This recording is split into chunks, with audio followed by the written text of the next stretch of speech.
तर बंगळुरूमध्ये झालेल्या चेंगराचेंगरीवरून आता आरोप प्रत्यारोप जे आहेत ते केले जात आहेत, त्या संदर्भातल्या टॉप 9 बातम्या पाहूया।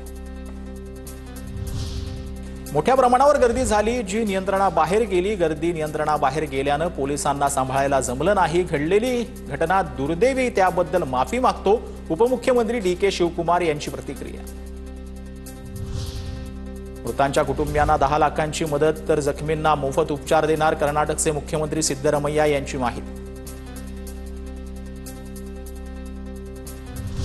बंगळुरूमधील दुर्घटना अत्यंत दुःखद, जखमी लवकर बरे व्हावे अशी मी प्रार्थना करतो, पंतप्रधान मोदींकडून शोक व्यक्त। कर्नाटकचे मुख्यमंत्री सिद्धरामय्या यांच्याकडून रुग्णालयात जात जखमींची विचारपूस। चेंगराचेंगरीत जवळपास 30 जण जखमी झाल्याची माहिती। चेंगराचेंगरीत जखमी झालेल्यांची कर्नाटक भाजपचे प्रदेशाध्यक्ष विजेंद्र यांनी केली विचारपूस। या दुर्घटनेसाठी राज्य सरकार जबाबदार, पूर्वतयारीशिवाय विजयी रॅलीचा निर्णय घेतला। या प्रकरणी मुख्यमंत्र्यांनी न्यायालयीन चौकशी नेमावी, विजेंद्र यांची मागणी। मंगळुरूतील चेंगराचेंगरीवर रोहित पवारांचं ट्विट, एका विजयाला अशी दुःखाची किनार लागणं हे खूपच दुर्दैवी आहे। अशी दुर्घटना पुन्हा घडू नये यासाठी प्रशासनानंही योग्य ती काळजी घेऊन उपाययोजना करायला हवी, रोहित पवारांचं ट्विट।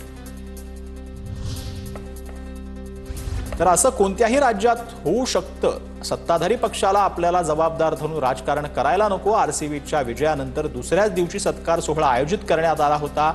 इतकी प्रचंड गर्दी होईल असं वाटलं नव्हतं, बीसीसीआयचे उपाध्यक्ष राजीव शुक्ला यांची प्रतिक्रिया। 18 वर्षांनंतर आयपीएलची ट्रॉफी उंचावणाऱ्या आरसीबीच्या टीमचा उपमुख्यमंत्री डी.के. शिवकुमार यांच्याकडून सत्कार।